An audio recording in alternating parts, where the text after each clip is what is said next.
3, 2, 1.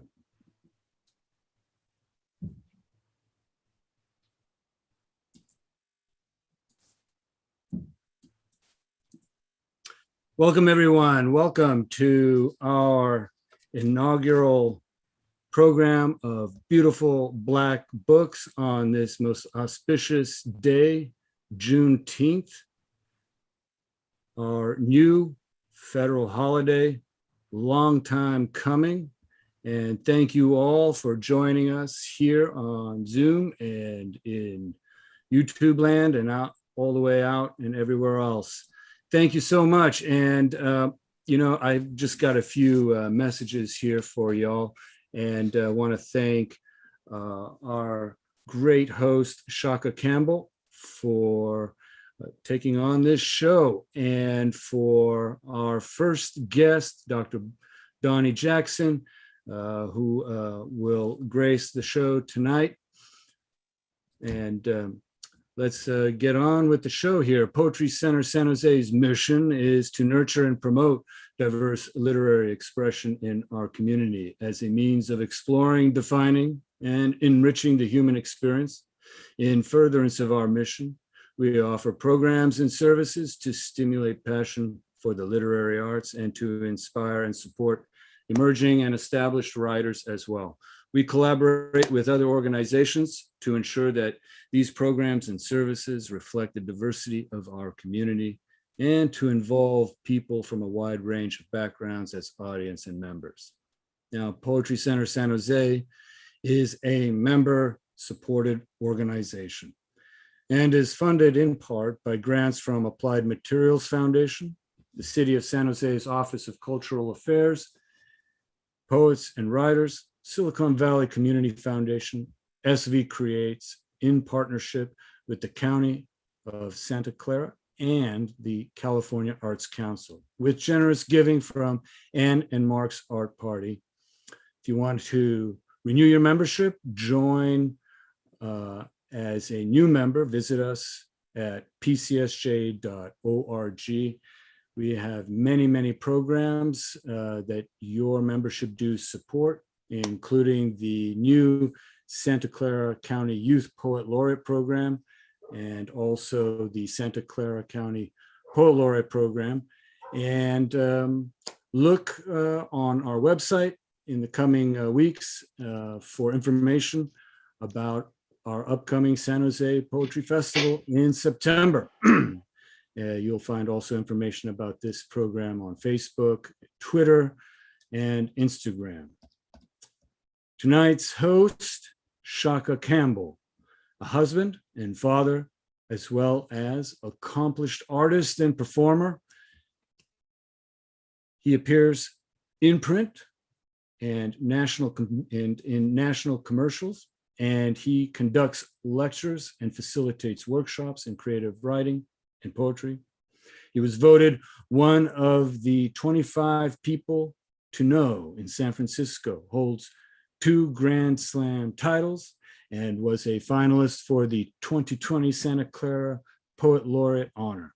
Tshaka is an author of Stuff, I Will Write More, Muted Whispers, and Tunnel Vision, as well as having collaborated on a number of musical projects in the house, jazz, and blues genres. His literary work has appeared in journals and reviews such as Two Bridges Review, Tribe Magazine, and others. He currently resides in San Jose and continues to ask the world to listen different. Now, before I give it over to Tshaka, we will be providing books to high school students. If you're in attendance, just put your name in the chat, let me know, and we will get a book to you. All right, just provide me contact information, either email or what have you, that feels safe to you, and we will get it to you. Now, without further ado, give it up for Tshaka Campbell. Oh, thank you, Robert. Thanks, guys. it's not about me, right? So thanks for all that bio stuff. I am just super excited to be part of this show and to be part of the group that's curating it. So for everyone listening, what is, well, I'm calling Triple B, right? What is Beautiful Black Books, brought to you by Poetry Center San Jose? It's basically, so you know, it's going to be a reoccurring program featuring Black writers in conversation, followed by a Q&A. For me personally, you know, there's what's on paper, and then there's sort of what I want out of this, right? And it's basically a vessel of exchange. All right, what we want to do is bring Black writers to our communities and our communities to these writers to learn more about sort of their sources of inspiration, more about sort of what drives them, what makes them tick, right? We can understand their politics elsewhere, and we can you know, follow them on the Instagram.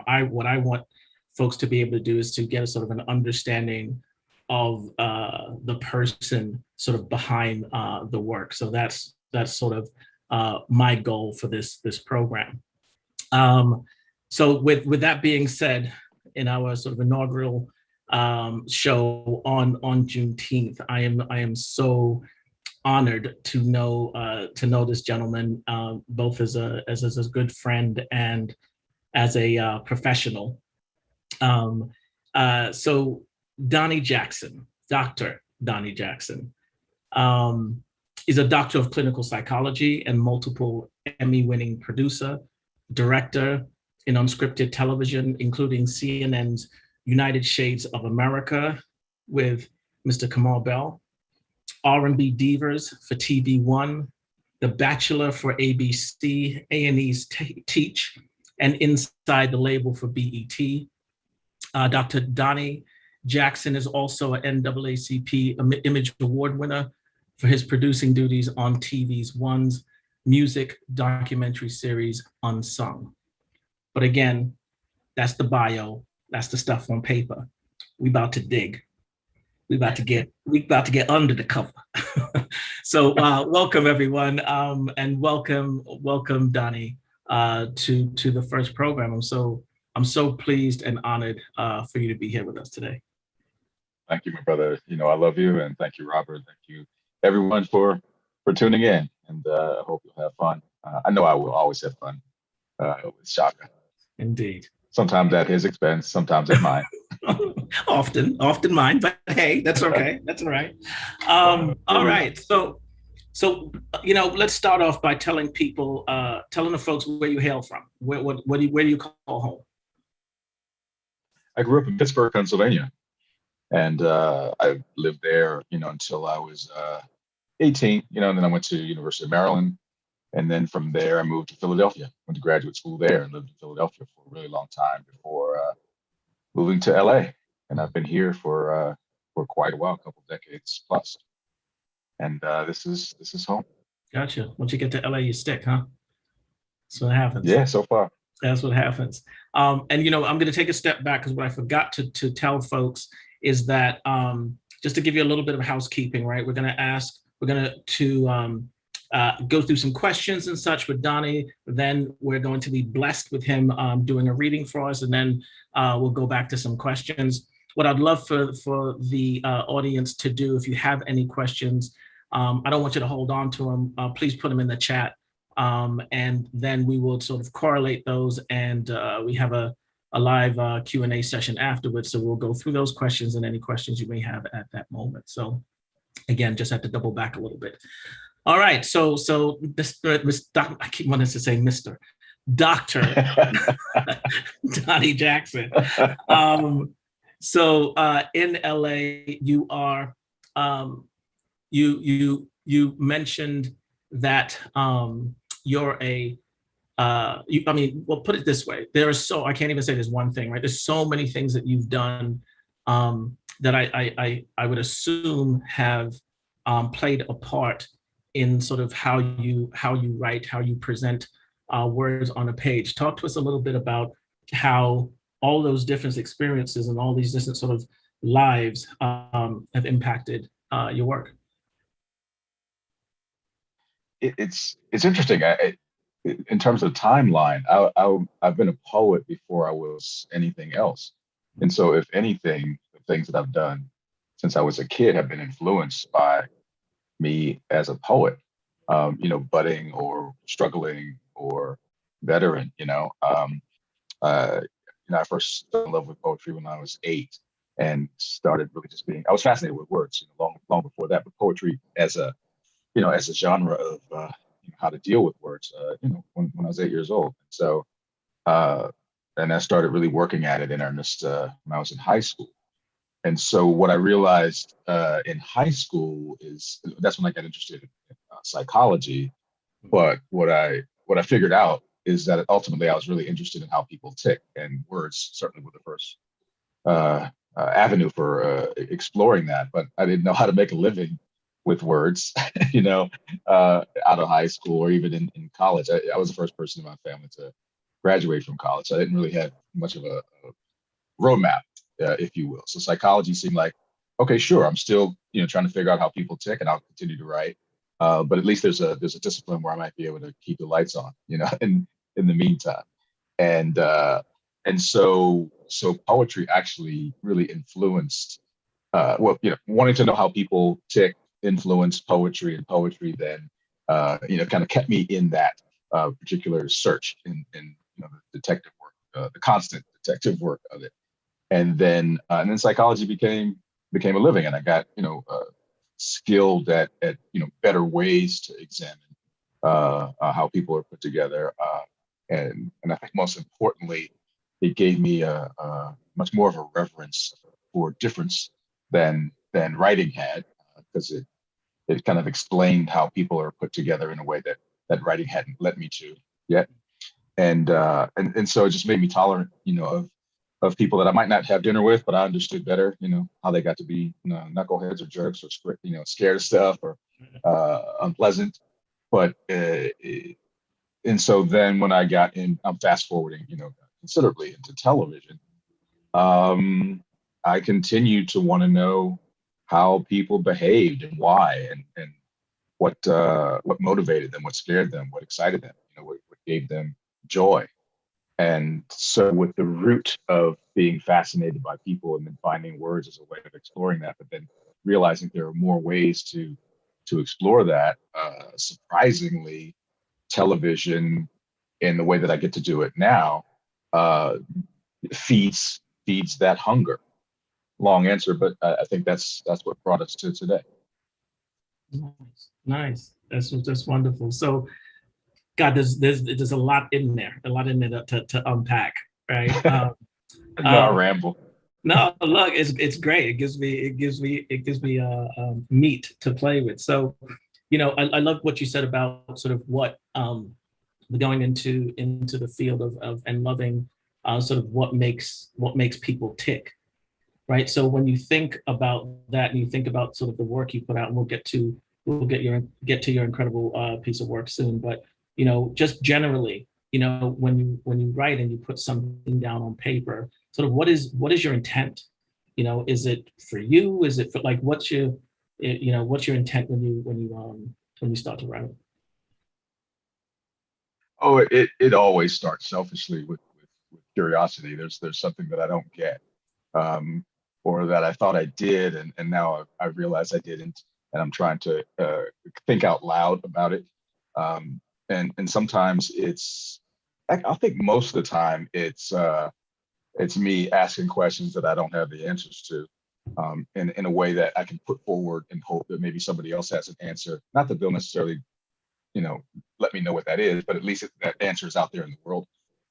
So with the many things that I kind of ripped from the headlines, which is an old reference, just to let you know that I actually know what newspapers are, which dates me considerably.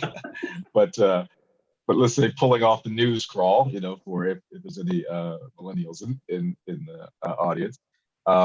So drawing from that, I mean, I don't understand Gaza. I don't understand what's happening with George Floyd. I mean, I get aspects of it, of course, as a thinking, feeling human being, but I don't have the answer for how to get fewer Black men shot, or how to solve, Israel and Palestine. I don't have answers about that. So I can put out what I think are articulate questions. And as I'm writing, I'm asking the question, I think, and trying to place something in the ether that other people can be stimulated by somehow, and maybe it sparks additional outrage, which then sparks an additional quest for answers, and then ideally we arrive at some kind of a better place with it. Sometimes it's just to be sympathetic, to a cause, and let people know that there are some people thinking about this other than the primary stakeholders. Writing about trans women, for example. I think it's important that the queer community in general, and trans women in particular, know that there are people who aren't trans women who do support them and are advocating for them and fearful for them. And so, as a straight man, I think it's important to be able to, straight cis man, to be able to say, no, you also have support, at least from this one guy, and maybe that encourages other people to say, oh, okay, I raised my hand, I'm being supportive too, or at least gives some aid and comfort to the allies instead of the enemy. Yeah. Well, I can tell you, I think you give yourself a little less credit than credit's due, because I've read through, as you know, I'm a fan, so I read through your stuff, and it feels, when you're in it, more than just sort of this person on the sideline, letting folks know that they're supportive. You feel, and I think of sometimes James Baldwin when he's sort of describing running through a field, and sort of when you're finished, you feel you're like brushing yourself off because you feel it so richly. But with that being said, sort of, there's a constant theme in some of the poetry world around integrity, right? And writing with integrity. So how do you, if at all, how do you sort of balance that with your work, right? Because for instance, there's probably a number of subjects I would particularly want to write on, but how do I find, how do you find that space that you write on it, that you're not really, you're not in that space. So how do you hold on to your integrity, but still write about what that thing or that subject or that experience is?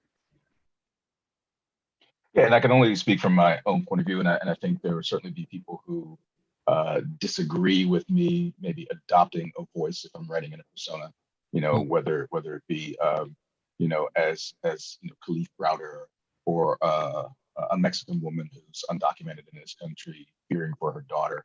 Some people may say that's not mine to adopt as a persona, and I certainly accept their point of view about it. But with regards to integrity, as a result of being very different from sometimes the lives of the people that I'm writing about, I start with an emotional integrity. So for me, the emotion is the thing that I'm trying to explore. What must it be like? What might it be like for a Mexican woman who's crossed the border with her daughter, who's living here undocumented, and basically is, if not being hunted, at least being in jeopardy of being hunted and deported, and all the things that can happen. So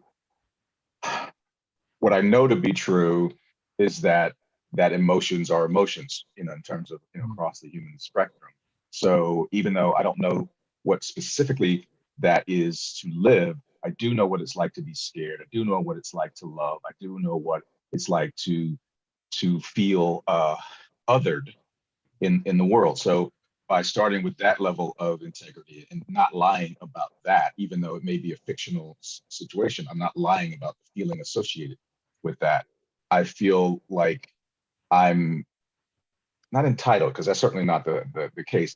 I feel empowered, at least, to explore those things, and I am certainly open to and always willing to have a conversation if people feel that I've taken on something that I shouldn't take on.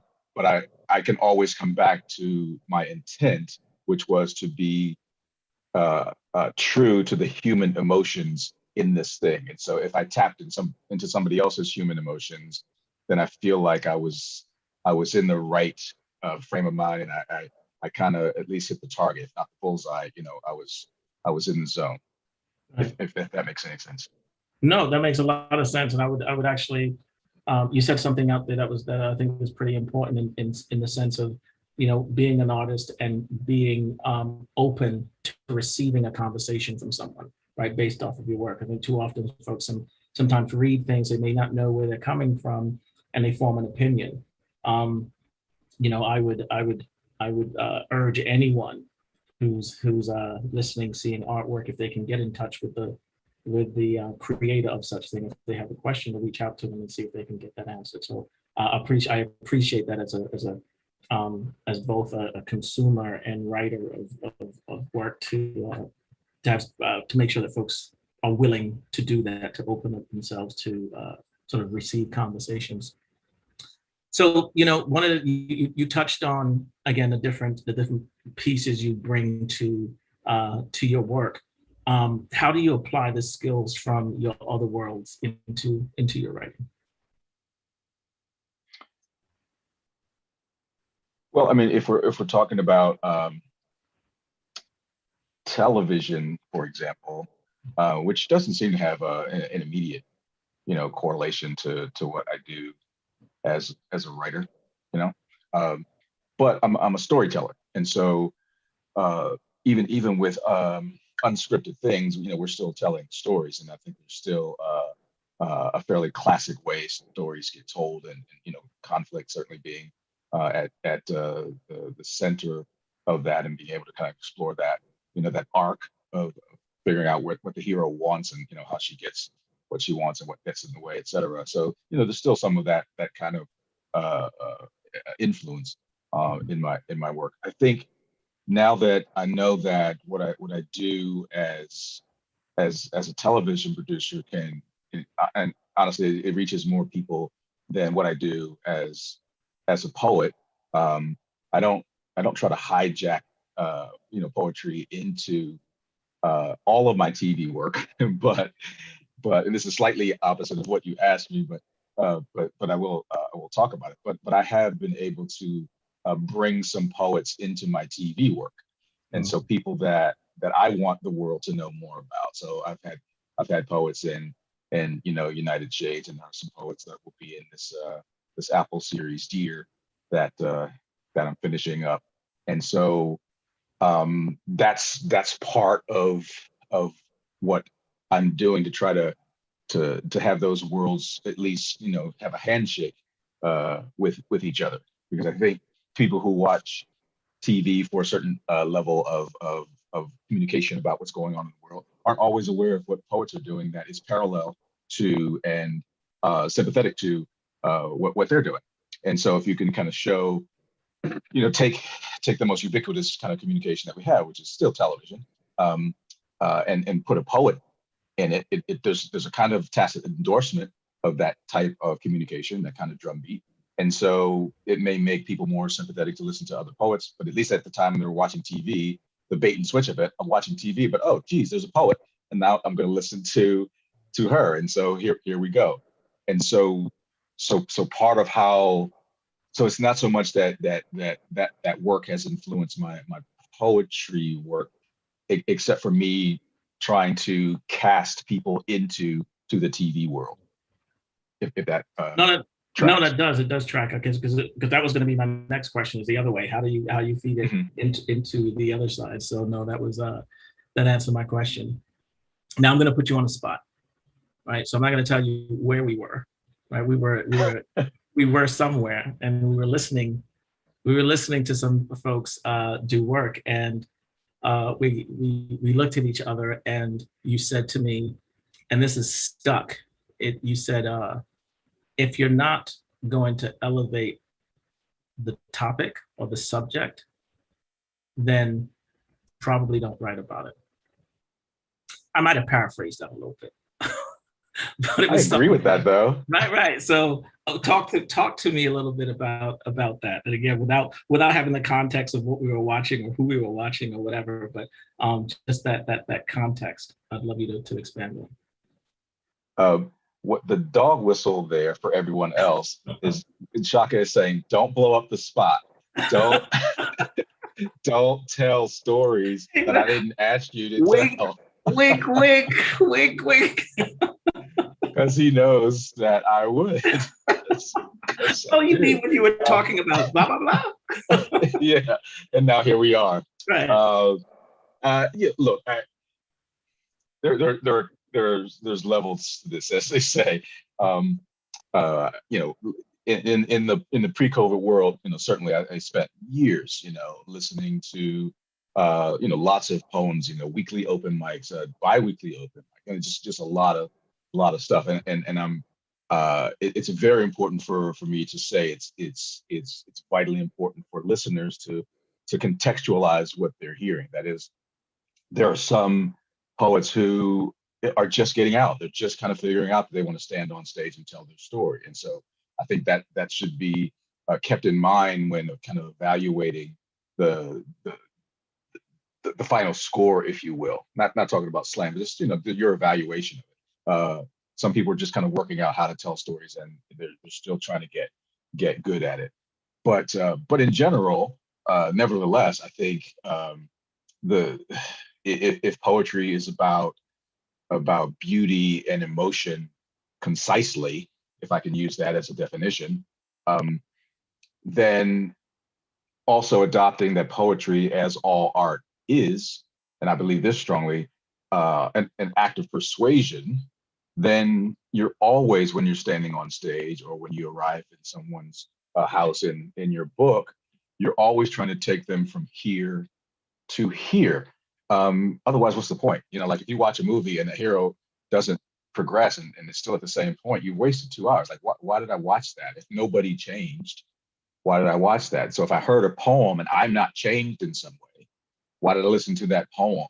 And if I'm writing a poem and it doesn't move the needle, and again, it could be about things that there's like 12 subjects in the world, honestly, right? You know, so if I write a love poem, everybody's like, yeah, I get love, you know. But so the challenge actually in those situations is to move the needle differently, because and to your parlance, you know, listen different also. That is, what did you hear that you hadn't heard before? So, you know, whether it be Pablo Neruda or Nikki Giovanni, they've both written, you know, epic love poems, but how did they move you in a different way? And so my goal is to try to move people in a different way. It's always an act of persuasion. And so if you haven't persuaded anybody, and if you're not trying to persuade anybody, then it becomes this masturbatory thing just for you. And yes, that could be vaguely interesting, but I don't know that I want to keep listening to that. That you're still kind of stuck in that subject. And I think everybody's entitled to be where they want to be, you know. But once you become a public writer, I think there's a different level of responsibility. Yes. You just sparked a whole bunch of questions coming out of that as well. So, you know, and guess who we were talking about, by the way? No. right.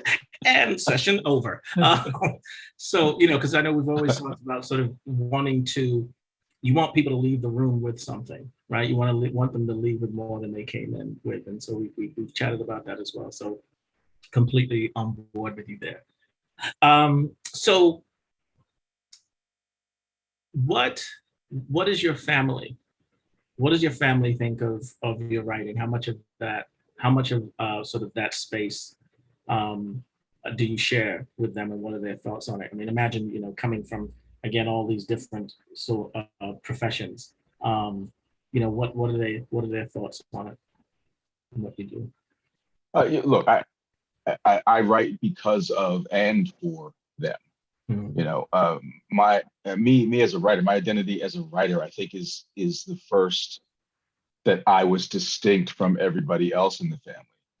That was this nerdy, bookish kid who wasn't outside playing football, but I was inside reading or inside, you know, playing around with words. And so when I concretized that and, you know, published a chat book, you know, when I was in college, which it's lost in, you know, in chat book land. You know, that was like, what? Nobody does that. That's what, you know, nobody publishes books in our family. This is weird, but cool, And so, and as things have progressed, I've continued to be the weird one in my family, on that kind of artistic track at all. There are no other people who have pursued an artistic career in my family at all, because they just weren't interested in it.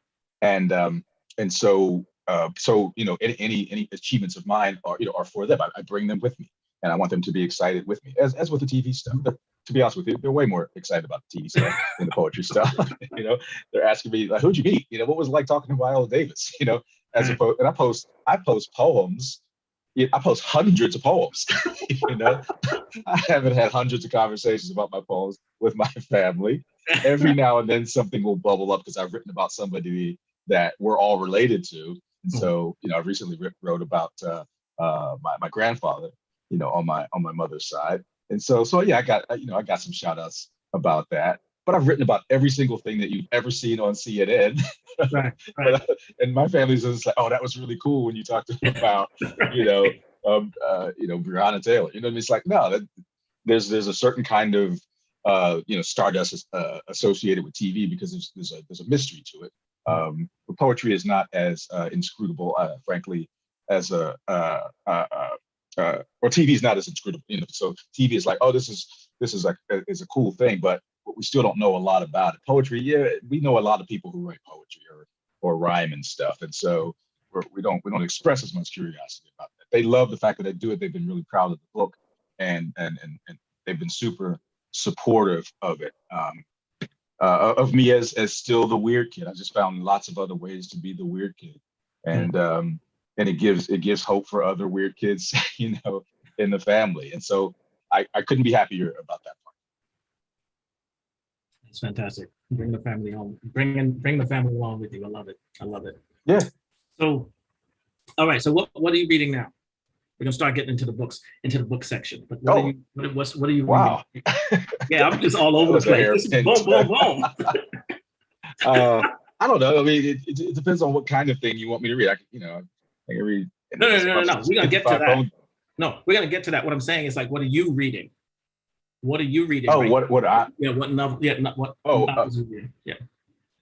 Oh, not all of it is poetry. I mean, and I'm honored to see my book next to Zadie Smith's on the shelf behind you. So that's kind of a cool company to be in. And so one of the things that I encourage people to read her. There's a slim volume that she wrote in kind of the George Floyd COVID context called Intimations, and so you can read it in an hour. And I encourage you to read that. It's one of my favorite reads in the past. It's hard to mark time, but just to say that in pandemic land. And another is a novel by Raven Leilani called Luster, which is funny and profane and profound in turns. And I'll say a little bit more about it just because I think this might be intriguing because it's a Black woman who's the hero of it, but Raven Leilani, the author, deliberately wanted her to be messy because she said only white women get to be messy in literature. Black women have to be strong and stalwart and caretakers. They don't get a chance to be messy. And so I wanted to make this woman messy, and she is, and she's hilariously so. But the book is also really profound in a woman who is in that space as both an artist and a woman trying to figure out what she wants to be when she grows up. And so we're kind of watching that. And so those are some of the things that I'm reading. I think in terms of poetry, one of the just a breathtaking writer, Safia Ehulo, who has a new book out, which is very poetic and probably wouldn't be necessarily a book of poetry per se, but she's such a poetic tongue to listen to. I absolutely encourage you to find her because she's just a stunning writer. Nice. All right.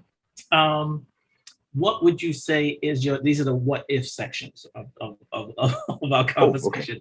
What would you say is your crowning achievement to date from a poetry perspective? Oh my God. Mm-hmm. Crowning achievement. I hope I haven't gotten to that yet. No, I mean to this date. To this date. Yeah, okay. I hope that is still to be discovered. Crowning achievement. I mean, I think finally having a volume of a whole bunch of things in the same place, in a book is cool. I still have weird language about it though, so I don't even know if that's a crowning achievement. I think Mm. it It's my it crowning is achievement. more likely. We've been asking for it forever, so it's our crowning achievement. And I do appreciate that, but I would say really it's probably me being able to write about my mother's death, which I didn't write about for years. I was in graduate school when it happened. She died of a stroke when she was 44 years old. And I was a kid, and I literally didn't touch it as a poet until after I graduated from grad school. I worked as a psychologist for years. I moved to another state and started a new career. Like all that stuff happened before I tried to touch that as a subject. And so it feels weird to call it a crowning achievement just because it is a tragic event that I'm writing about and trying to be birthed out of, if you will. And crowning certainly being an interesting word, and when you're talking about giving birth, but it's apt, I think, in this sense, because it was an ushering out of to write that poem. And so at some point, literally, I did have to crown, which I hadn't thought about before this very second. But more than the book, I would say that poem, that specific poem, that I got through it, and that I was able to write it, and then later be able to read it publicly, multiple times at this point, but for the first time without bursting into flames. No, I get you. I completely understand. I'm still fighting with trying to write about 9/11 and look how long ago that was. Right, there are little pieces of it here and there, but so when you're in it, I still haven't been able to kind of expel those things. Yeah. So and this is sort of parallel to that conversation when you said in terms of having to work through being able to put something on the page or share something with the public. So not exactly that, but I know a lot of artists at different points deal with sort of self-doubt, right?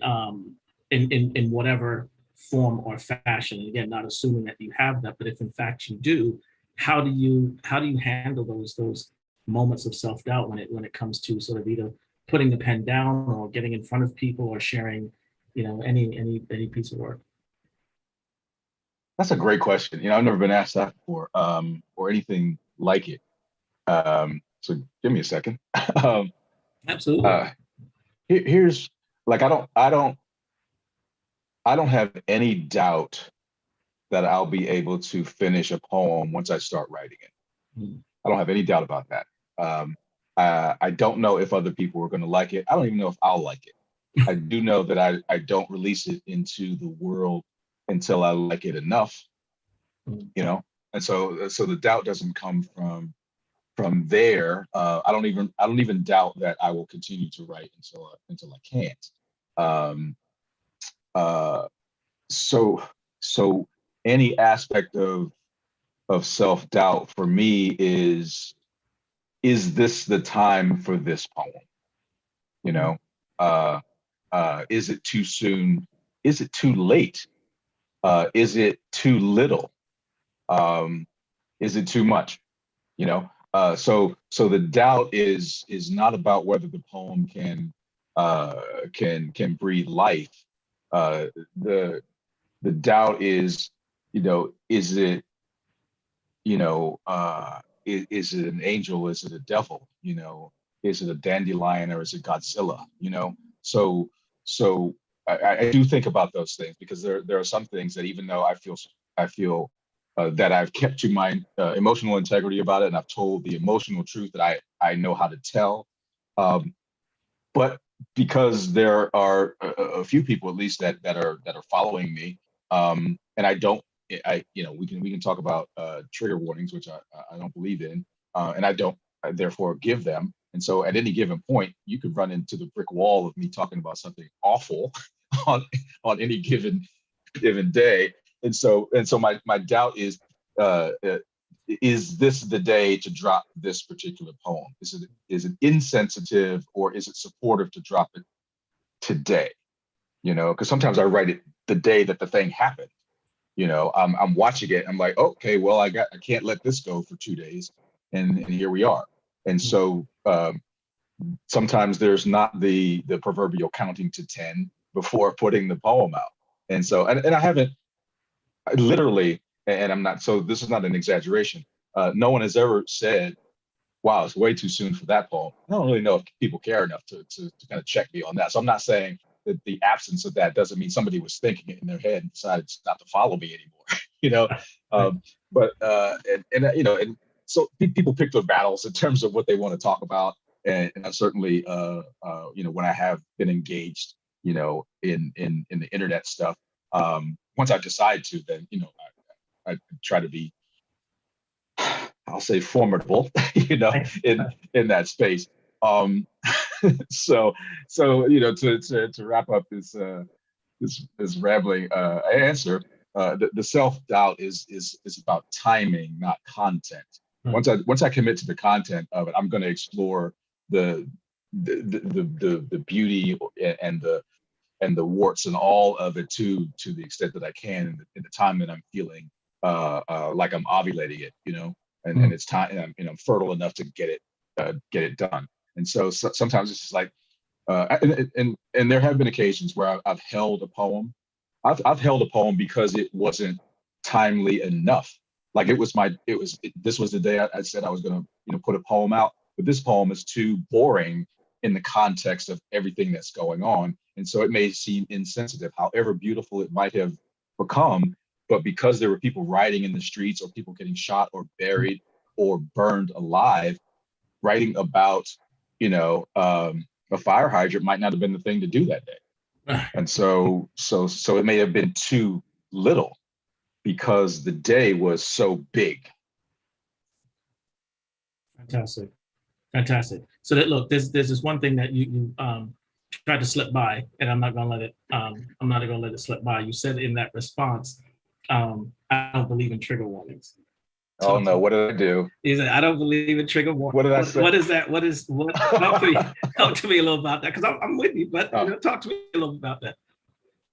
Look, as a psychologist, all right, this is not as a poet, as a psychologist, I know very specifically, because I've treated people in trauma or PTSD, I know very specifically that anything can be a trigger.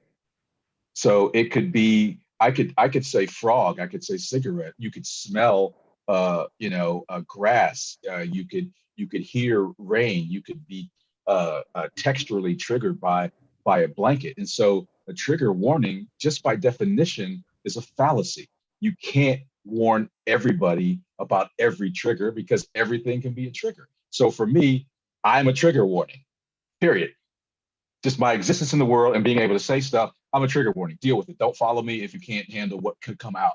Now, I understand that there are certain things that seem to be obvious triggers when you talk about them, but believe it or not, as a psychologist, I also know that a sexual assault victim isn't always triggered in the ways that we think they might be by hearing the word rape. They may feel supported by the fact that somebody else is talking about a rape in a contained context that was controllable when theirs wasn't. And so it's not even a guarantee that the words that we think are trigger warnings, so-called, aren't.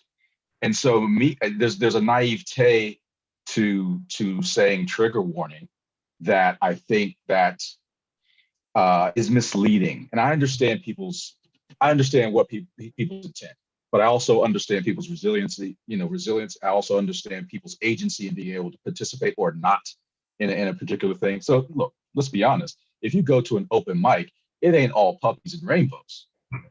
Ever, actually, unless you go to a children's open mic. Right. But if you go to something where there are people 18 and hell, even 15 and older, you're going to hear something about trauma at some point in the hour, unless it's curated in such a way that that's not allowed to be talked about. Right. And so I don't want to infantilize people by saying trigger warning. I think people have learned, if you follow me, hell, if you follow me for a month, you have a sense of the stuff that I'm going to talk about. And so for me, I'm not interested in doing that. I think people are strong enough to make their own choices about what kind of forums they put themselves in. If I say, look, if I'm in an accountant's office and today the accountant has an open mic and he's going to be talking about trauma, then yeah, I might do a trigger warning, because like, all right, he's going to be talking about some really crazy stuff as opposed to, percentages. So that makes sense maybe in an accountant's office, because you're not expecting to hear a poem at all. So the trigger warning is you're going to hear some poetry today at the accounting firm. Right. And so that's the warning. But at an open mic, yeah, you're bound to hear anything. If you've never been to an open mic before, whoever brought you should warn you. We'll give you the trigger warnings. Right. And I might sound like a jerk. I may sound like Dr. Jerk in that regard, but it's because of it's actually informed by my work as a psychologist, where I know the sound of pages turning can be a trigger. So am I going to warn you that there are going to be pages turning at this open mic? No, I'm not going to do that. I'm literally not going to do that. Anyway. No. See what you did? Exactly. I shouldn't have mentioned it. But again, like with everything, I am open to the conversation. I think it's a good conversation to have, and I won't spend any time talking about this. But another thing to talk about is what is a safe space. I think that's okay to talk about too. And I have different opinions about what constitutes a safe space, in a poetry venue. But I think that's consensus. There's no absolute about that. Just like there's no absolute about what constitutes a trigger. Right. No, I get it. I mean, and part of the reason why it sort of rose in my head when you said it, and I think probably some folks on listening, because I'm sure folks have been to an open mic and heard that, and I've always thought to myself, well, sort of regardless of what, all the points that you talked about, it's almost like when you say that, I'm listening. I'm listening even closer for something that's going to specifically, that's potentially going to trigger me. Right?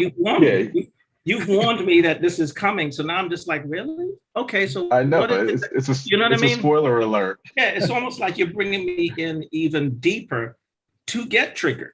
But right. Because if you're going to do it, then I mean, like for example, if you take a venue that has mostly Black audience, then you can make the case that a white guy walking into the room is a trigger. You know what I mean? And hey, there's going to be a white guy coming to this open mic. Should you do that because of Dylan Roof? Should you let people know that because of Tim McVeigh, there's another white guy coming into the all Black space, or just the American space? Should we warn people about that? Should we warn people who have a hard time dealing with the fact that non-binary folks are present? Should we warn people that you're not going to see necessarily your traditional folks here? Should we have a thing at the door saying, this ain't your house, and so anything that you see in here ain't gonna be like your house? Maybe that's a big enough warning. I think in a public forum, the audience has responsibilities as much as the writer does, and one of the responsibilities is to have agency, decide where you should be, and decide that you could walk the hell out if it's not cool. That's your option. You could press a button and stop following me if you don't like what I'm writing. And if you get triggered by something, you can bounce, and that's okay. You can get support for that, and you should get support for that if that's a trigger. But the fact that somebody wrote a poem about cherries, and that was the smell that you heard when you got beat up by your dad, and nobody knew to have a trigger warning about cherries, means that trigger warning can't cover all the things that are going to be triggering. It doesn't say that once triggered, you shouldn't get support, because you absolutely should. But it could be anything that sets that memory off, that PTSD. It could be literally anything. Yeah, I get you. Yeah. Well, sorry to get all worked up about it. I should have warned you guys I was going to get worked up. you should have gave me a trigger warning. No, I know. My bad. I didn't want to be that meta. No, this is incredible. I mean, this is what we're here for, right? Was to have these conversations. Okay. And I'm open. Smart people are bound to disagree about stuff, and I'm happy. Like I don't back down from a good discussion ever.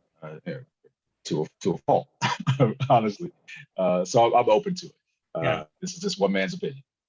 Well, look, you're an artist. We're all artists, and we paint. That doesn't mean that everyone sees the same picture, right? So it's all True story. Exactly.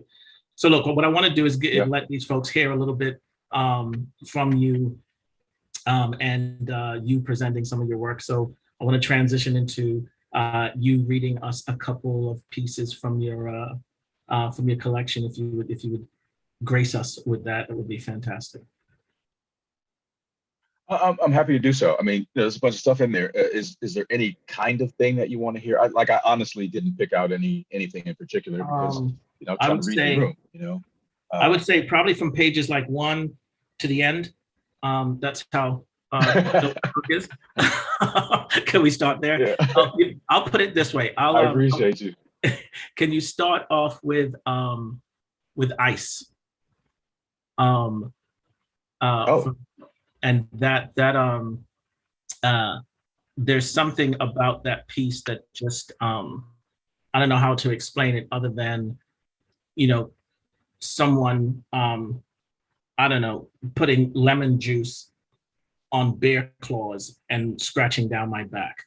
Like that's what that felt like. So I think we should if you can start with that one, that would be fantastic. I will start with that one, and it's interesting that I would be reading that one on the eve of Father's Day, and so I'm certainly open to. And I'm not a father. This is one of those persona poems when I'm trying to kind of see what it might be like in somebody else's head. And so bear with me. I've never read it publicly, and so thanks for asking about exclusive, it. Exclusive.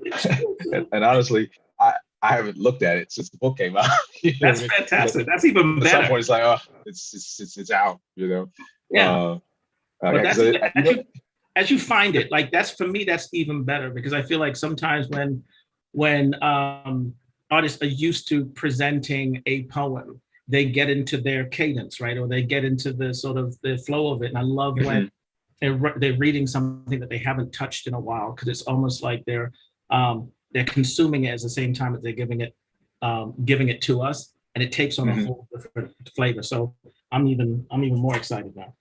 Oh, cool. Well, I mean, look, I told you I'm trying to be honest, and I'm not trying to be precious about why I didn't go back. The truth is, I didn't want to find any typos. It's like I didn't want to be like, oh my God, now the book's out and this is living there forever. So I just didn't go back and look at it again. Anyway, this poem is called Ice. In this house, the 6 days of creation last 2 minutes. He knows that he is but a lesser god because on his porch there is thunder he did not conjure. He wakes his daughter. As all this happens in Spanish, you should know that he says mija like a triangle falling into a well. Thunder. Thunder that now has grown voices, a monster of cloud. He says, mija, that is your window for now, and even when it is not, that is our sky. This is going to be easier to remember at night because there is that star, the one near the handle of the pot that looks too tiny to cook with. Her, she is your sister. You may name her as she is born to us now, and you each shall be to the other. Where light is a dance, you keep still. Where light is a dance, you keep still in until I return. I am father to you both and give you away, but only sister to sister. In this darkness, I wed you to her and her to you. Yes, my angel, this is a new sacrament just for us three. Remember this. We are a trinity. We are holy, mija, he says. And on the seventh day, he, a lesser god, stops thunder when he opens the door.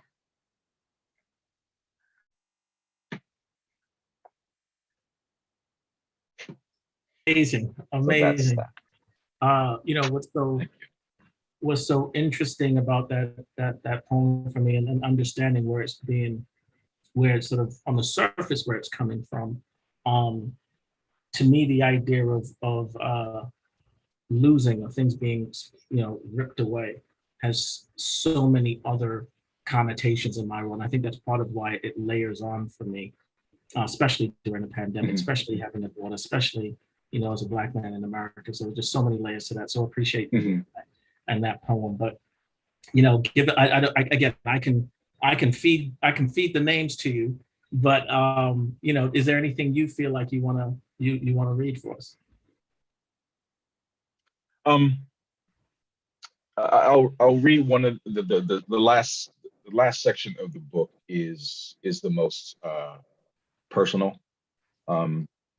So it's broken up into three sections. The first section is all persona poems, and the middle is kind of me as a witness, and then the last third of the book is autobiographical, very specifically. It's all emotionally autobiographical because I was feeling these things. But anyway, so I'll read a poem called "Letter" from the more personal part of the book. Again, it's called "Letter." This is the one they should read next to the last when I die. The one after this is about how I didn't want to go yet. Okay. There's this weight about my skin that makes me think about my father when I shave. He gave me his smoothness, even though his life was never not a jagged crawl out of a shallow grave. And let's define buried as days when he was pre-pride Black, like sentenced to his life. But he said, I with my woman must be a god if I could create this boy from the nothing they tell us we are. And here I am, son, making my father a Black god. Don't ever ask me why I don't grow a beard. Well, my mother was not light enough to be red bone, which I know, another story, but lighter than my father, a thing she carried low like boys, they say. After a man, when she was a girl, reminded her how white men made lighter Black people out of Black women. And yeah, my mother was light enough to have freckles, enough to be called Pepper by her friends, but before that, she carried it low like boys, they said. Until my father asked her to help make a god of him. All while America was trying to mortal them both. And she said, yes, I need a god that looks like he could have been as Black as my father and still alive. And I am therefore prayer Black like a raped and carried low thing made God. They named me after my father to keep repeating gods in my house. And this is how Black, how prayer Black love boy God I am. I say and make hands of myself. I write sons with you named after my father. I see you, mother, and the gods we bear.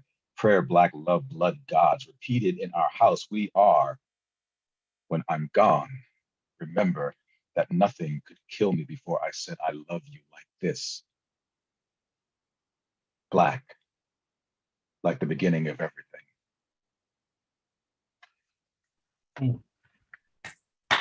Thank you. Thank you so much for that. There's so much, there's so much, when I listen to your work, I hear the space, right? The space in your words, there's so much deliberate, right? When you hear it and when you read it, hopefully this is making sense. I'd love to like, how do you do that? So let me give you another example, because I'm probably not being as articulate as I should be, especially because there's probably more in this this glass of drink that I should have put in there. However, it's sort of like, you imagine there's a subject that you're super passionate about, right? I know with me, I sit down and I get to it and then I start writing, and it just, it just sort of pours out of me, and it just becomes this, not a rant, but it becomes this just very, very heavy thing. And I feel like when I read some of your work, you can hear that pressure, that push, that momentum. But on page, there's just so much space and deliberate cadence. It's almost like it's waltzing. You know what I mean? And so I don't know if you thought of it that way or if that's intentional, but I'd love for you to sort of talk about that and how you sort of excavate these topics like that. It's interesting that you use the word waltzing, and I'll reveal why in a second. But the main influences of how I write, I guess the Adam and Eve of how I write would be Nikki Giovanni and music. And so that space, that tension, that grace note, that thing not said, between two things that are said is a thing. You know, that silence, that space is a thing, and it has gravity, and it has moment, it has a taste, it has a smell, it has a texture. And so for me, telling a story isn't just about the words, it's about the assembly of them in a space. It's how they're conveyed. And so the way they're placed on the page is one way of indicating space, you know, in terms of where I want your eye to land, because I know how people read to themselves. And so, but in the music of it, there is a tension, there's a pregnancy, there's a possibility between words that I don't want to lose track of. It's like when you're listening to Michael Jackson and this there's a tension. They're like, when's this gonna realize? What's gonna happen? Make it happen. And so the foreplay of it is in the not done, is in the almost, is in the close to, you know. And so that's really important to how I construct things. And it's a very musical thing. And I'm not a musician formally, but I'm informed greatly by how music penetrates us. And I've used that deliberately. So when you say waltz, yes, it is about the glide. It is about the flow. It is about, but waltz is very different than flamenco, isn't it? So I don't want it to seem like I'm mirroring, chorus, bridge, you know what I mean? I'm not trying to make you think this is a song. It's not. I want it to flow like music. Fantastic. So I would love for you to share one more. I mean, I got a bunch of questions, but again, Sure, I'm happy to. Wonderful. And I want to just plug, along with Boy, the actual book, you also have it in audio form. And I would, I urge anyone to, right?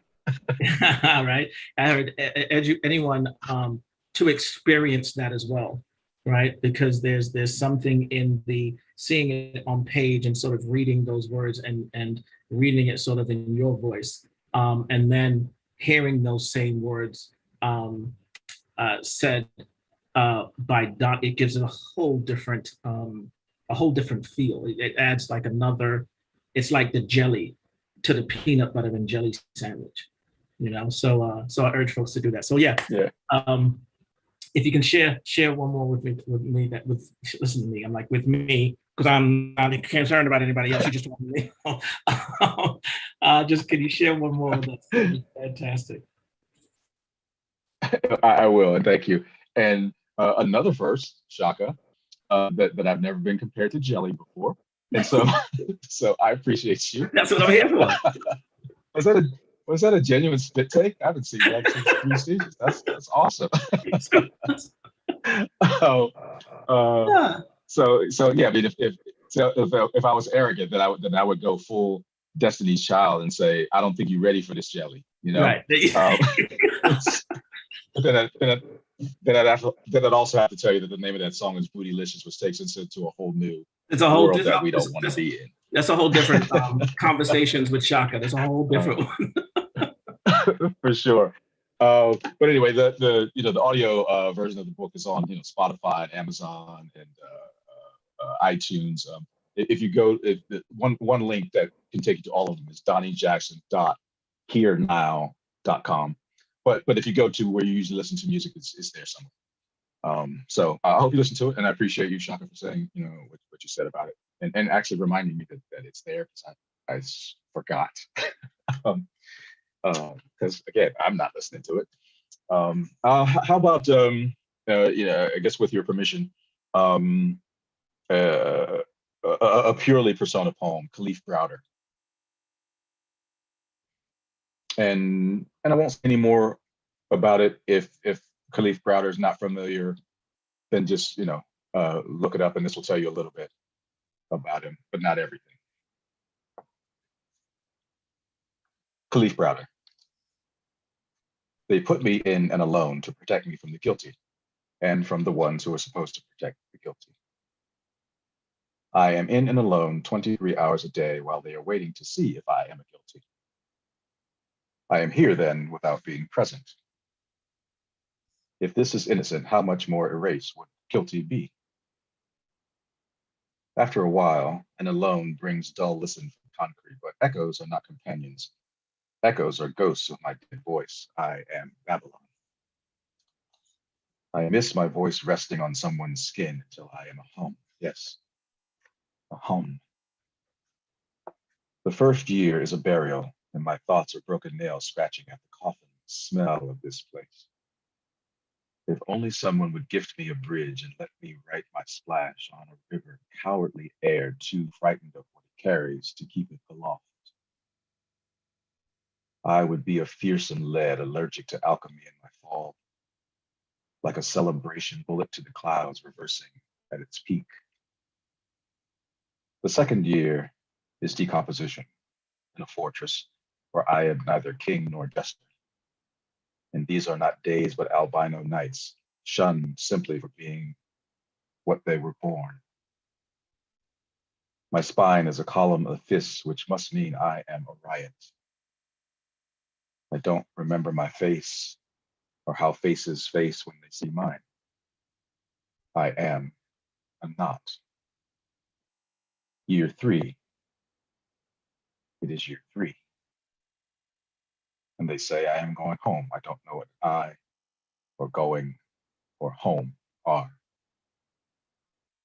These are not walls, but a chamber I see now, which makes me blood, and if they release me, then something must be dying. I am evidence of a heart impaled. And no matter how large the beast, the bleeding eventually stops. It is my go to stop. Even though at what they call home, there is a woman who calls herself my mother, and she is what it looks like to remember a face. I can't tell if she can hear me on her skin. And that reminds me that I wasn't anybody when nobody saw me, and I believe you can't become somebody again once you've been unseen for 3 years for not being guilty. I brought an alone with me. I am disease. I am not capable of home.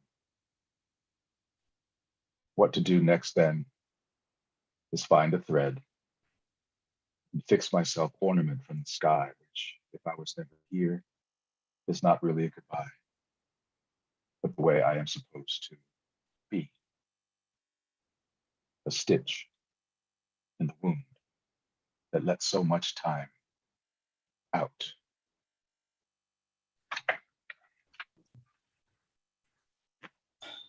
Amazing. That is such a beautifully tragic piece of commentary, and I thank you for it.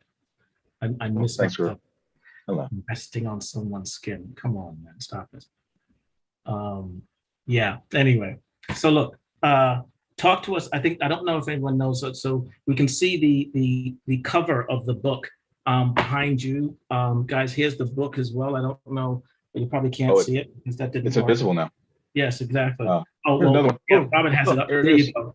Yeah. So Talk to us, because the cover is very interesting. Talk to us about where where that came from, what that is. I mean, I know the answer. Sure. The book is dedicated to Tamir Rice, 12-year-old who was shot by police for playing outside with a toy gun, and they thought he was an adult with a real gun. That's as much as I'll say about that. But the cover is an illustration of the surveillance camera shot of Tamir pacing in front of the park in Ohio. And I thought it was such a galvanizing image, to see. And the video of it, I did a video of the reading of this of the Tamir Rice poem, and kind of stops before the video stops before the police arrive, and that poem is also it's not a persona poem, but it is a fictionalized version of what I think Tamir's last moments before he walks outside might have been like, or could have been like. So anyway, the cover is meant to let you know that this isn't a book of love poems. So maybe it's a trigger warning. Yes, indeed, it is. There's so many layers to you, so many layers to this book and your work. Thank you. So thanks for having me. No, it's yeah, you're a blessing. So I'm gonna go right into it. If your book was an actor, who would it be? Oh, that's fantastic. Wow. Don Cheadle. Really? Yep. And why? Because Don is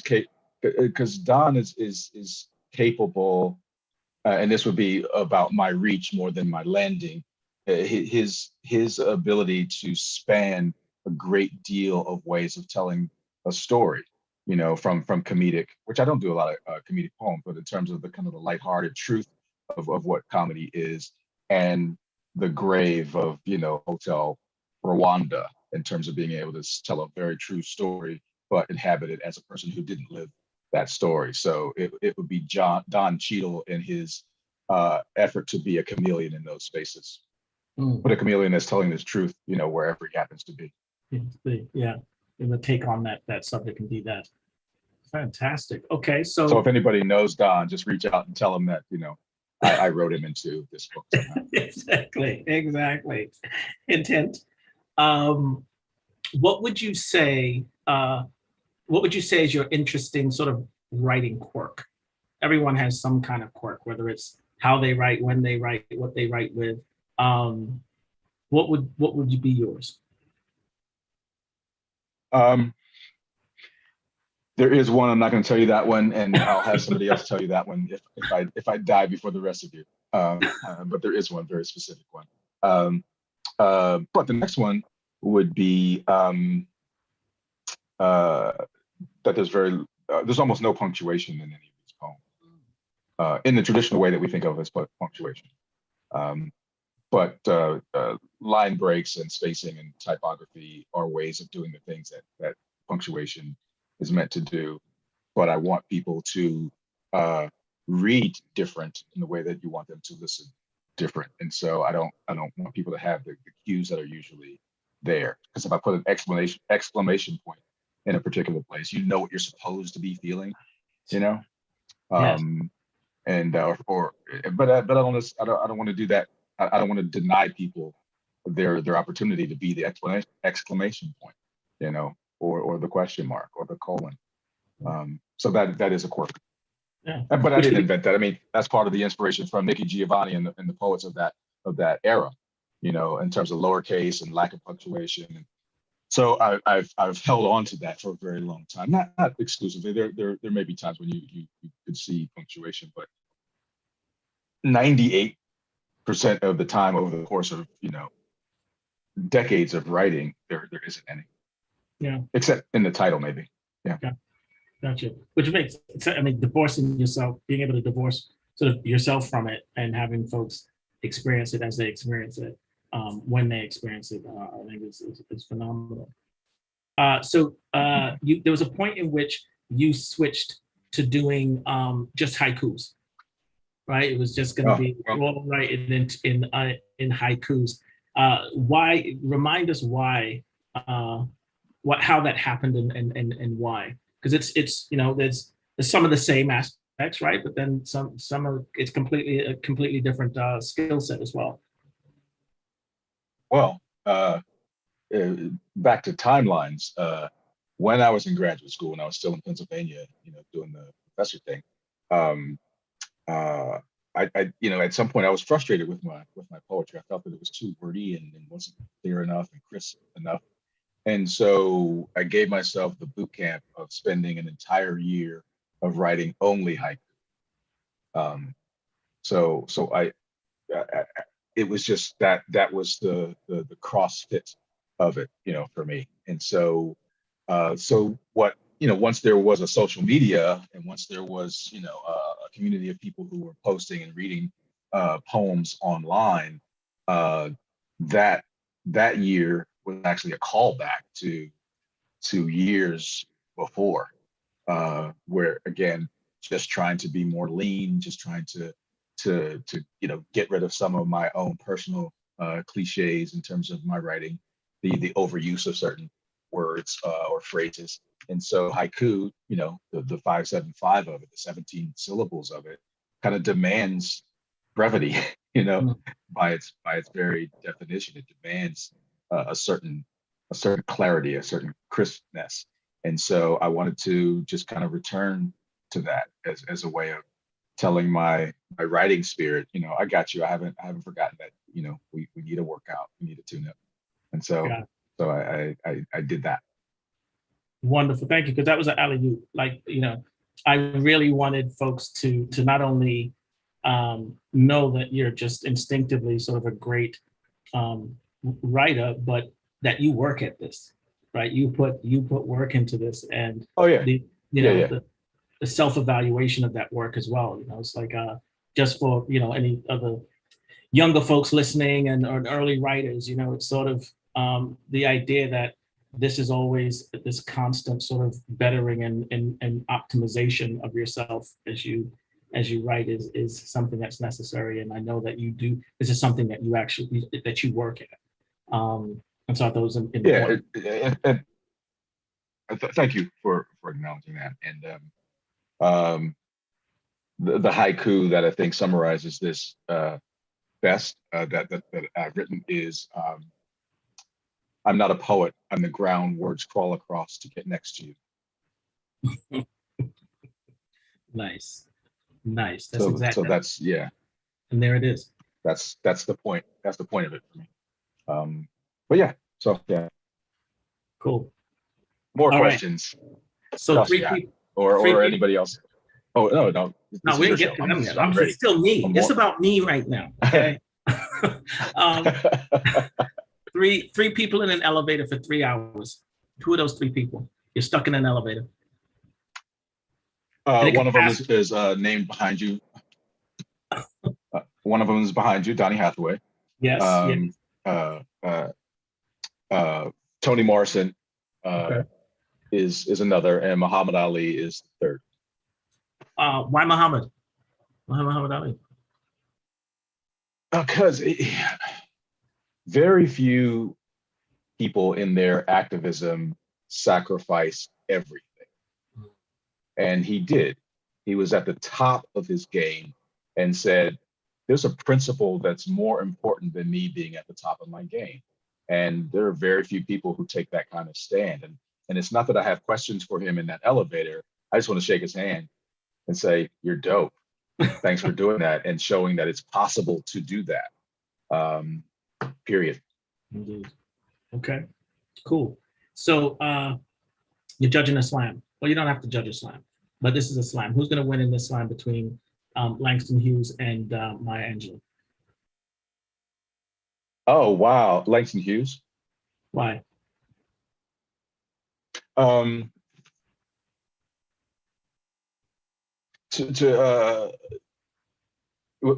With apologies to fans of Maya Angelou, but I think Langston Hughes, the diversity of his reach was more influential than the comfort and blanket of Maya Angelou, who has Langston to thank for being able to focus on that.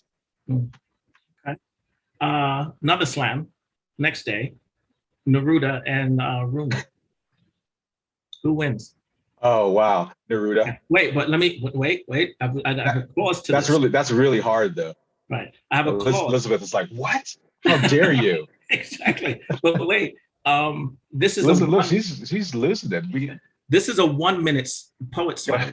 The other one was 3 minutes, right? The difference in between Neruda and Rumi is now it's a 1 minute slam. You only have 1 minute, so a poem of 1 minute. Well, then it's Rumi if it's only 1 minute. Because what's beautiful to me about Neruda is the foreplay, is the taking one's time. And so 1 minute is just a tease, it's frustrating to listen to Neruda for 1 minute, but Rumi is pithy and gets, right to the spine of it, in my opinion. All right, cool. All right, so here we go. Quick fire round. Elizabeth says some people like to be teased. I think people do like to be teased as long as they know there's a payoff. I don't think people like to be teased if there's not a payoff coming. There you go. That's just coitus interruptus. Indeed. Okay, so we're gonna get to the audience questions, but before that, we have our quick fire round, right? So I'm gonna say a couple of words. That wasn't it. That was not it. That wasn't the quick fire. That was not it. My God. This is a quick fire, but you literally, it's the first thing that comes to mind when I say this word. Really? Is it Ready? One word or is it all sentence? No, wait. Is it a one sentence or is it one word? I give you, because I don't know if it's. I give you 3 words. You get the max 3 words, right? Okay. Let's do it. 1, poetry. Beauty. Woman. Mother. Black woman. Complicated. Religion. Mathematical. Hip hop. Godhead. Kiss. Envelope. George Floyd. Movement. Obama. Unsung. Jay-Z. Masterful. Politics. People. Stephen Curry.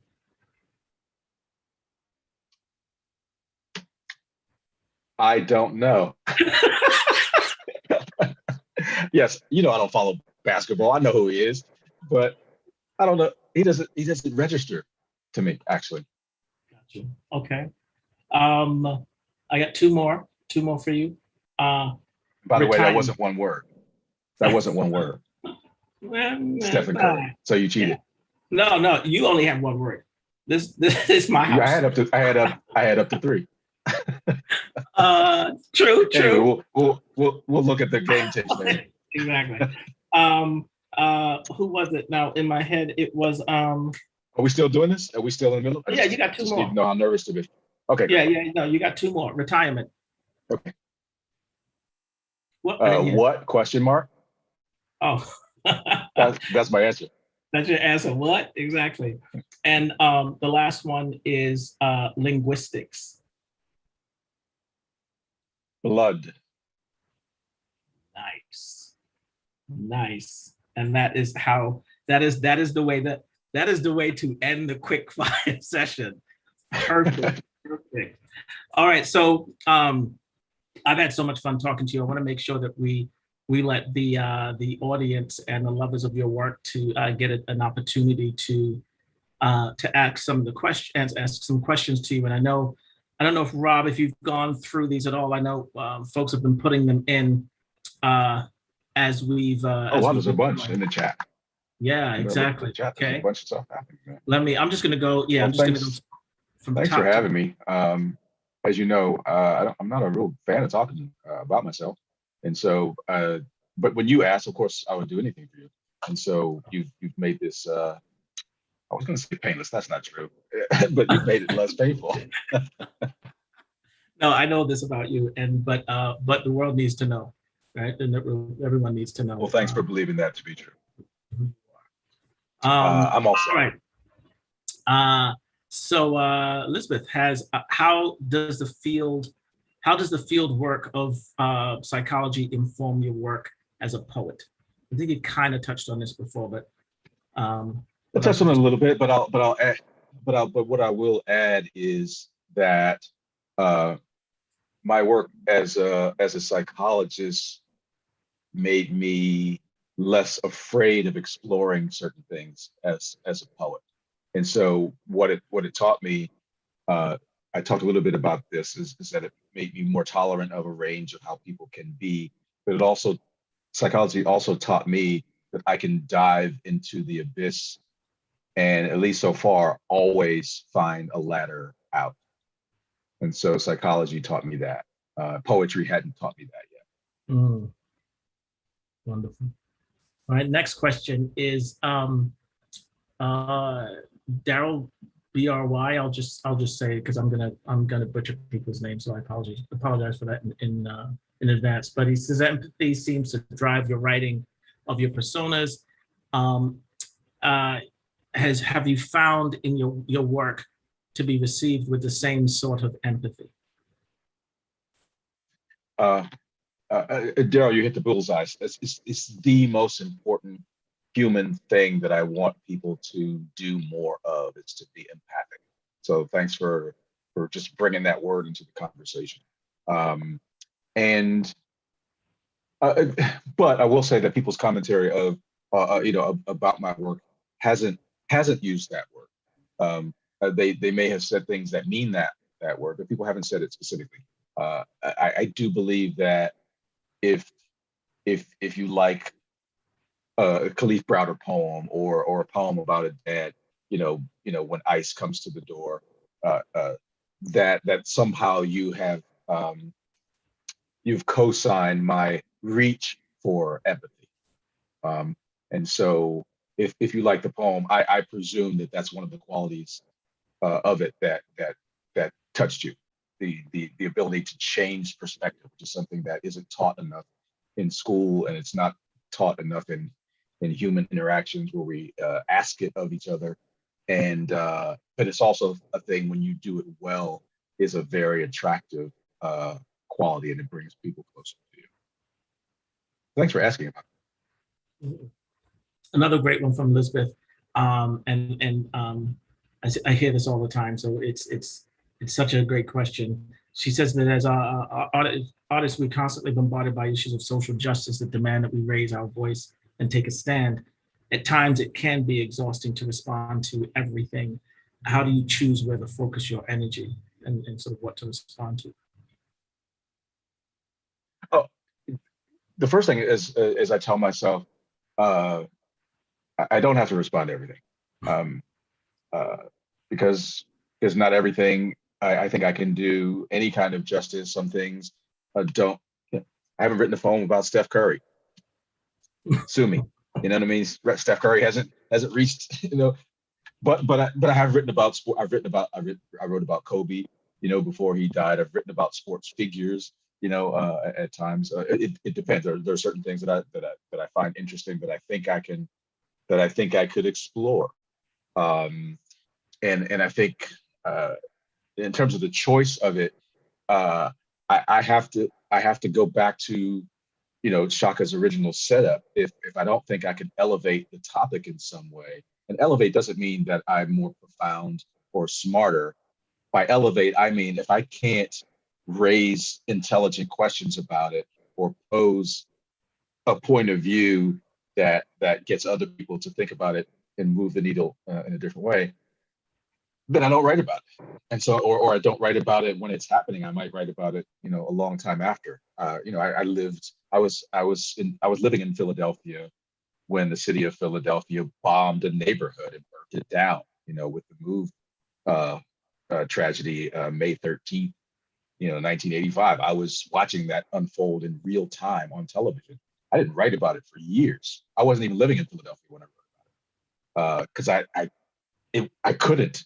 I hadn't figured out where it was living in my bones to be able to write about. And so I finally did, as with the poem, about my mom. So sometimes the choice doesn't seem like that much of a choice. Sometimes it's just like, dude, you can't. You're not ready. You're not good enough to be able to write about this yet. And so sometimes I just have to bow to my own inadequacy about it. Get that. They find and grow and find their way to come out when they need to come out. Right. Yeah. Yeah. I trust that. So another one here, and Elizabeth she's sort of on fire. She's thinking a lot of the stuff that that I think myself, right, or question myself, but regarding trigger warnings, right? There's such a thing as taste. Sometimes there's unnecessary gore, which you call gore porn. So what are your thoughts on that? We've talked about this. Sometimes you go to these there's this what we call the trauma drama. Not trauma, mm-hmm. Yeah, but it's Trauma Olympics. Yeah, exactly. And sometimes, and I'm kind of paraphrasing here, so tell me if I'm going in the wrong direction. But you'll get to these. So sometimes it's readings, and that's all you hear. Like it feels like it's there for the sake of shock and impact, or you know what I mean. What are your thoughts on that? There's a couple of different thoughts that I have on it. One is more sympathetic. That is, if I, as a traumatized person, go to a venue and read a poem, I don't know that 5 other people are going to read about trauma. I don't know where that lives in the aggregate of it. And should I be damned because 5 other 6 other people read about a similar trauma? No, I don't think I should be penalized for that. Having said that, the reason why I might feel empowered to read that poem is because I know often what gets rewarded in these situations, especially in a slam, in a competition. I know that there's a certain amount of trauma that gets rated higher in the point system. So I think that's worth questioning in terms of our values about what's a winning poem, if you will, versus a love poem or a poem about politics. And so I think as a collective, I think it's important for us to kind of look to read the room over the course of several open mics and several aggregates of people to see if are we encouraging people to pimp their trauma in order to get support? Are we giving an equal amount of love to people who write a love poem or a funny poem? I don't know that we are doing that. I think there's a certain genre of thing that talks about real life things. Man versus woman versus man versus woman. That's real stuff in terms of how men treat women. Cops versus Black people. That's a real thing. And so those things, live in the world. And so saying something about them, yeah, it is part of our purge. It is part of our catharsis. In the course of a night when you're hearing 20 poems and 18 of them are about one of those subjects, is not the fault of any one of those poems. It's that we've made a space for that. But I think we also can make a space for curating and rewarding people who are writing about other aspects of life while still being mindful that this is a finger on the pulse of the zeitgeist. And then what do we do about that? If this is what people quote, have to, unquote, write about? What does that say about how we should be taking care of people in a different way? And because love does endure, family does endure, humor does endure. And so what are we doing to take care of the folks that find those things valuable? Because they are equally valuable. Perfect. So in that same sense, right? So kind of in that same genre, what if you had a magic wand, right? And you had sort of one wish, but it was to focus on, there was one wish to focus on the state of poetry today. Like what would that wish be? What would be your Harry Potter wish for the state of poetry?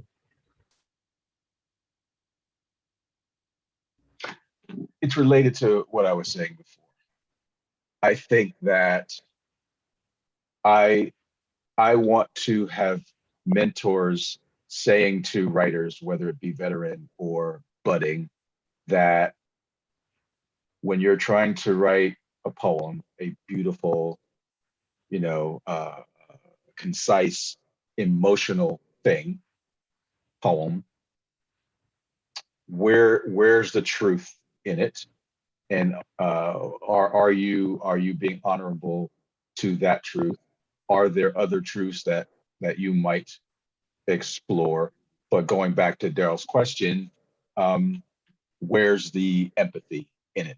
Where we are not in this world alone, and so how is it connecting to the audience as something that they will benefit from by taking their perspective? What basically, when I've done writing workshops, it's why this, why now, why this way, and I think that's what I'd want us to focus on as we mentor poets, as we mentor ourselves in giving us our own boot camps, whether it be writing haiku for a year or not using the word dragon, whatever it is. Where's empathy, the beating heart of it? So that's my magic wand, maybe making curly cues, but that's what it would be. All right. I'm gonna. I'm looking to see if there's any other questions in here. I do have something for you. And I'm kind of going to tie it back to, it's sort of more of a political question, but not, and it's tied to sort of your book and the things you write about. But if you look in sort of the social media today, right? One of the things you'll come across is folks saying things as like, thank you for recognizing Juneteenth. We didn't ask for it. All we just wanted to do is to have to stop black men being killed. What's your thought on that? Believe it or not, two things can be true. You could say thank you and more please at the same time at the dinner table. And I think it's important to say thank you. These mashed potatoes are fantastic. May I have some meat? May I have some greens? And do I have to pay you back for these mashed potatoes? You know what I mean? I think two things can be true. I think it's a wonderful thing to have arrived at a national holiday that back to your language, elevates the topic. I think it's timely that it's happening while there is still a great deal of dissatisfaction about what's happening. But I think if people are being mindful, there was a time when we wanted Juneteenth to be acknowledged, and somebody said yes, finally. And so the proper home training response is thank you for that, and let's not take it as a salve for everything about this topic. It's not Juneteenth is not a Scooby snack. You know what I mean? It shouldn't be accepted as something that's placating. And I don't think it's out there as a placating gesture. I think it's a culmination of a lot of things that one guy finally got a chance to pull the trigger on, that other people have been pushing for a long time. And so he's finally in a position where he gets to be the guy to do it. Thank you. And while we're on the subject, can we talk about people getting shot? And can we talk about equity? Can we continue to talk about other remedies. That, you know, that's the shortest answer I have about it. Yeah, doesn't have to be one or the other, right? We No, can take it. it's on a spectrum. It's on a spectrum of things. It's not a one-off. It's not, I don't think it should be accepted as as the final stop, you know, in the journey. Oh wow, we got Juneteenth. We get a day off. Yeah, you know, it's still a day that's dangerous to be outside for some people. So, you know, what we haven't achieved enough if on my day off I get shot by a cop, you know. So there's still some other things about seeing Black people as humans and seeing 12-year-olds as 12-year-olds. That's important. It's still important for doctors not to assume Black women have a higher tolerance of pain, for God's sake, because that's a myth, and to ignore when they're complaining about stuff in the ER, and so they don't get the care that they need, and they die at a rate, or their unborn children don't survive at a rate that's egregiously different than their counterparts in other cultures. So those things are still questions that we should be asking and still holding people accountable about, while saying thank you for the mashed potatoes. Indeed. You know, what's amazing is hearing, hearing you read the poems in the book, reading the poems that are in that book, and then hearing these answers. You see how much of sort of your life and how much you've touched, you sort of thread back through your work. You know, with that being said, what's sort of the most surprising thing you learned in creating this book, in putting Boy out, like about yourself? Yeah, that's what I'm interested in. It's more about, probably other things, but I want to know what's most surprising you found out about yourself in putting this collection together. That if I went back to my middle school and high school self from a 30,000-foot view, I would see for no intentional angry purpose, but I would see a fairly intolerant, homophobic, racist child. You know, the language that was normal when I was growing up is incendiary now, and it should be, but it was just normal, you know, saying faggot or he, she, or calling somebody fat, whatever it is. That the language that I grew up with is awful. And the narrow way I thought about the world, because I was only exposed to people just like me, was awful. And so that, you know, part of what I look at in the aggregate of where I am now, it would be this sexist, homophobic, body shaming, you know, and I was considered one of the nicer kids, you know, because I was so quiet. I didn't say enough to get me in trouble. You know what I mean? It's like, oh no, he's great. He's making good grades and he's quiet. But the things that I thought and the things that I said, which were super normal, not, oh, normal doesn't mean okay. At some point, slavery was normal. It wasn't okay. But just based on what was around me, and I look at that, it's just like, this is why children have to be exposed to other things. Because if they just stay so insular, they grow up terrible. And so some of the people that are shooting the Mike Browns of it all grew up terrible, not because they were horrible children, but because they grew up only listening to people who sounded like that. And they didn't get a chance to be exposed to the fact that everybody cries, everybody feels joy, so on and so forth, you know. It's like, you know, the song Sting wrote called Russians, and you know, part of the lyric is the Russians love their children too.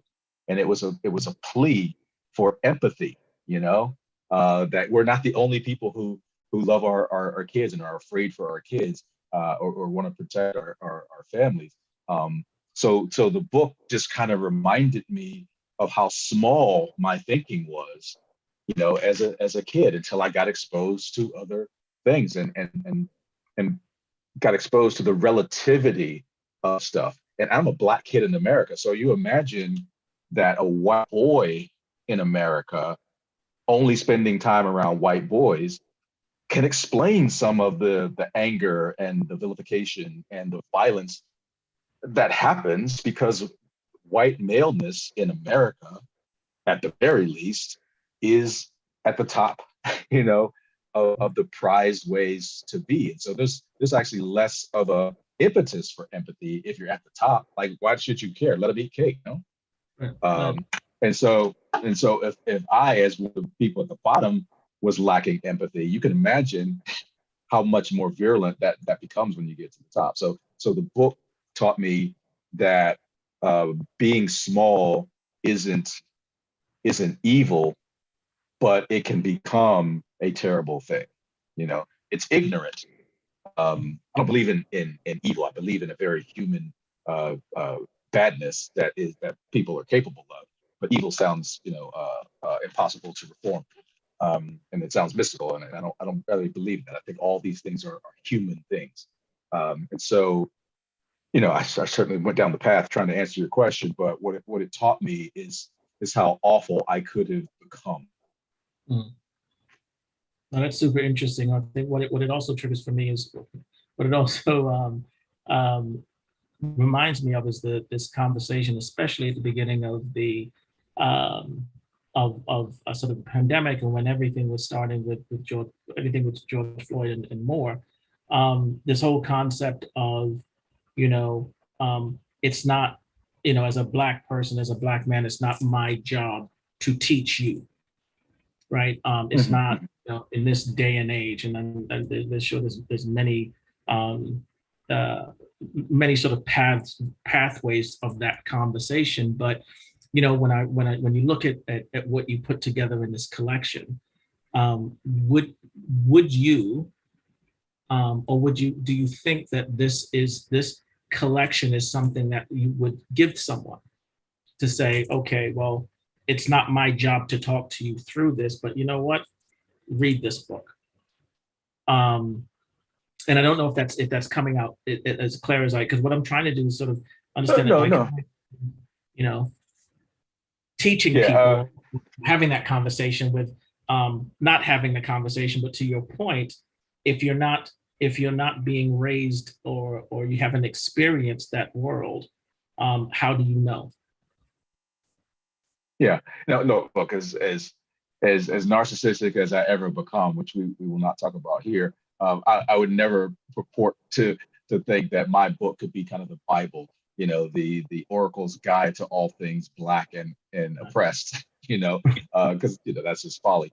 But what I would say to people even before even thinking about offering the book is, and I've talked about this in seminars, et cetera. It's like one thing that is important for folks who aren't Black to know in posing these questions is that I don't have time to explain bucket or water or house while I'm trying to put out this fire, and so either help me or get out of the way and maybe go look up what house and bucket and fire mean, because I don't necessarily have time in the emergency of it to explain how it became an emergency, what might happen if I don't deal with the emergency, what it's like to be in the emergency. I don't have time to do that necessarily. And so, and I don't necessarily have time to be graceful in the reciting of that. And so I just may give a nod to, you'll know me better after you read the book for sure in terms of things that I concentrate on. But I don't know that you'll know the Black, experience better, because and that's not even all that I've written about. I've written about stuff all over the world. So yeah, I would never be so arrogant as to think that this would be a delivery system for that. I think there are much more. I think there are much more in your face textbooks about that. Whether it be white fragility or something else, that just kind of get to, okay, here's how you're messing up, and so here's how you can mess up less, and that's written by somebody who is a part of the group asking the question. So that may be more effective in the persuasion of it. So yeah, I hope people read the book for lots of reasons, but I wouldn't offer it as an answer, because that's actually A, wrong, and B, too easy. The part of the problem with the question is that I want it to be easy. As a person who hadn't had to think about these things before, because my worldview is the view, I don't have to think of it as a worldview. It's just how things are. Right. Me as a Black person has to think of it as your worldview, because I know it's relative, but you, white person, Right. don't. And so I want it to be uncomfortable. I want it to be complicated. I don't want it to be easy, because it's not supposed to be, you know? There should be a point, and this is going back to the psychology of it, when, Piaget talked about how kids learn things, and there's a point of tension where what they knew doesn't answer the question in front of them anymore. And there's a tension where they have to figure out a brand new thing, a brand new way of thinking, because the way they were thinking up to that point doesn't explain everything. When the ball rolls under the sofa and the toddler's like, where'd the ball go? The ball was always here. I can always see the ball, and now it's gone. And so the ball is a stimulus for the child doing something that she's never done before, which is to look under stuff. She's never had to look under stuff before, because everything she's ever wanted has been there. But that tension was the thing that she first might start crying, because she's like, my world has changed. What the hell, Mom? Yeah. Dad, you didn't prepare me for this part. But now she's looking for the ball, which she's never done before, because she needed to break the tension of her world changing. And so if she didn't get uncomfortable, she would not look for the ball. So the people who are asking, please explain Blackness to me in a half an hour because I got to go get a coffee. No, I want you to live with the discomfort of the ball being missing when it was always there in front of you. Go look for the ball. Right. Don't ask me where the ball is. Go look for the ball. Gotcha. Which will be the title of my new autobiography coming out next week. Go look for the ball. Go look for the ball. Right. And it all started here, folks. It all started here. Right. Dedicated to San Jose. Exactly. All right. So I know we're coming to the closing, but I do want to know, what is Dr. Donny Jackson doing 5 years from now? I love that question. The only thing that I know that I will always do as long as I'm healthy is write. That's the only thing that I'm sure of. Literally the only thing I'm sure of, that I'll be writing something. And one of those somethings will be poems. I will always write poems. This is a promise that I make and keep to myself, but on top of that, I would 5 years from now, I would love to have directed a feature film. I would love to have done that. I would love to have done another album, but this one has both poetry and music in it.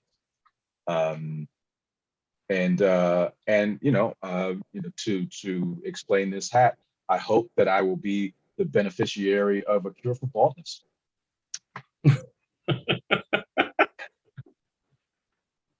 Yes. Because I'm going kicking and screaming. It's not cute. It's not cute. As somebody who used to have a lot of hair, and now I do not, and every day I have to think about it. In 5 years, I hope they have worked that shit out. And I could come to you with the big afro that I had when I was 14. There you go.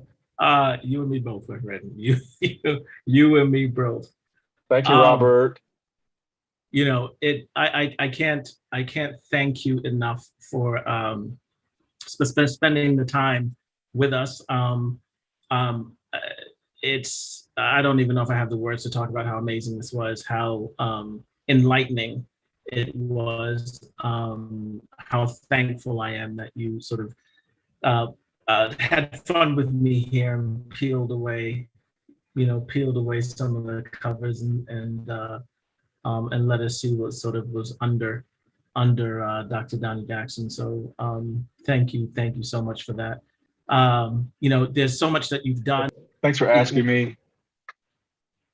And I love you. Look, I would do anything for you. So I've been keeping a really low profile during the pandemic. Quite quite deliberately, and I will go back into that cave, frankly, after this. But because you asked me, and I love you, and I'm committed to staying your family. I knew this would be a safe place to talk about stuff. So I appreciate it. Oh, Daryl, by the way, thanks for putting up that note about Piaget for people to take a look at. Go look for the ball. In terms of how we learn stuff, or at least one credible theory for how we learn stuff. And Robert, thank you for putting up the book, and also for having me as a part of this. And thank you all, all things San Jose poetry for having me and listening to my rambling. Look, it was fantastic. Everyone, the name of the book is Boy by Dr. Donny Jackson. If you don't have it, make sure you have it, because your life will be changed. Your life will be changed. He's just an amazing human, amazing creator and storyteller. So again, thanks everyone for joining on this auspicious day. I couldn't imagine starting it off with anyone else but you, sir. And I want to end. I appreciate that.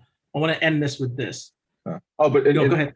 Oh, I'm sorry. Before you do, because I would love it if people follow me, on Instagram, Dr. Donny. Just so you realize what I've been talking about. And there's a bunch of poems, and I try to post stuff about other people. So there won't be any pictures of me for the most part, except promoting this. Yeah, no, there's. But I'm sorry for interrupting. No, it's not interrupted at all. That's what you absolutely should have done. Like, go find this man, right? And I would also talk about this going backwards, right? And talking about how you work your craft. If you go on Instagram for the last, I want to say 2 years, 3 years, he's been doing either a poem a week. He's been doing a haiku a week. He's sort of in the midst now of doing 100 poems but in a year's time. So you're talking about someone that not only preaches, sort of not only talks about the work, but holds himself accountable in the public space, and has inspired me and many others to do the same. So again, thank you. Thanks for being indeed. in. So it's an alchemist that persists to decode the pessimist, that smiles to elicit the kind of response that's effortless. If it means you must commit, Elohim is writing lists to take aim at individuals that claim to love this gift. We are poets, we are creators, we are storytellers. Thank you all for joining the first version of Beautiful Black Books, and we will be here next month uncovering another beautiful artist. You guys have a wonderful, wonderful rest of your evening. And again, thanks again for joining. Thanks, Tshaka. Love you too, bro. Bye all.